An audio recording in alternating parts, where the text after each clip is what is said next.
Vidéo Kinshasa. Vidéo Kinshasa. Docteur alobi makoki ka fezala. Eza na moje moke photos na mbongo ebele passer so $4000 pour ba gratter kolwana. Makoki ezate. Tala kanongo kuti ngai naza papa te ana mama te abota mina bayana nga basi mibaleka situation pesate bayaka na musu utazana mika. Eloko ezate nazo souffrir atama bosunga ngai na bilinga la facile batu balanda ngo basunga kan chaîne etika batu te ngai azana papa te na mama te ta etana komi so batinga emweleki nazo kufa ponga mo deja idezwe na ngana kufa ngapona mwana komi na ngana suka elamba la kezate na lata odra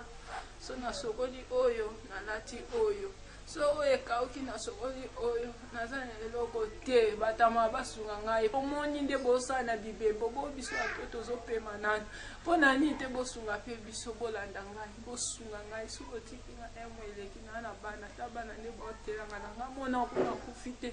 wa mobile obela nga kati fake tambola sana repome fake tamba pa lukaka eloko lia ya mwasi pasunga nga kolambela ngata mwa fufuso batu bakabeli ngai moi si be pasi ezo sala na libomu fa ba opérer appendicite na kiste mwana zaka na lisu awati ba docteur ango so za ba kombo ba bengela ba maladi ba kenda mama ye ba sengim so $4000 photo za kana mbopo akisi ezala ndebe mingi ba kisi oso kisi ezate mabe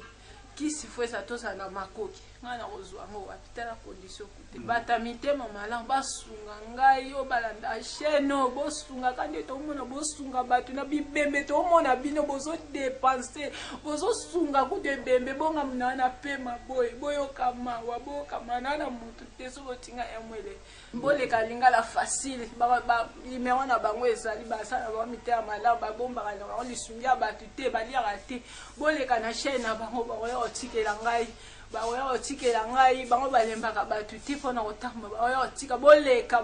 ntuka pardon emweleki taleta nga nazopola nazolumba deja. Vidéo Kinshasa. Vidéo Kinshasa.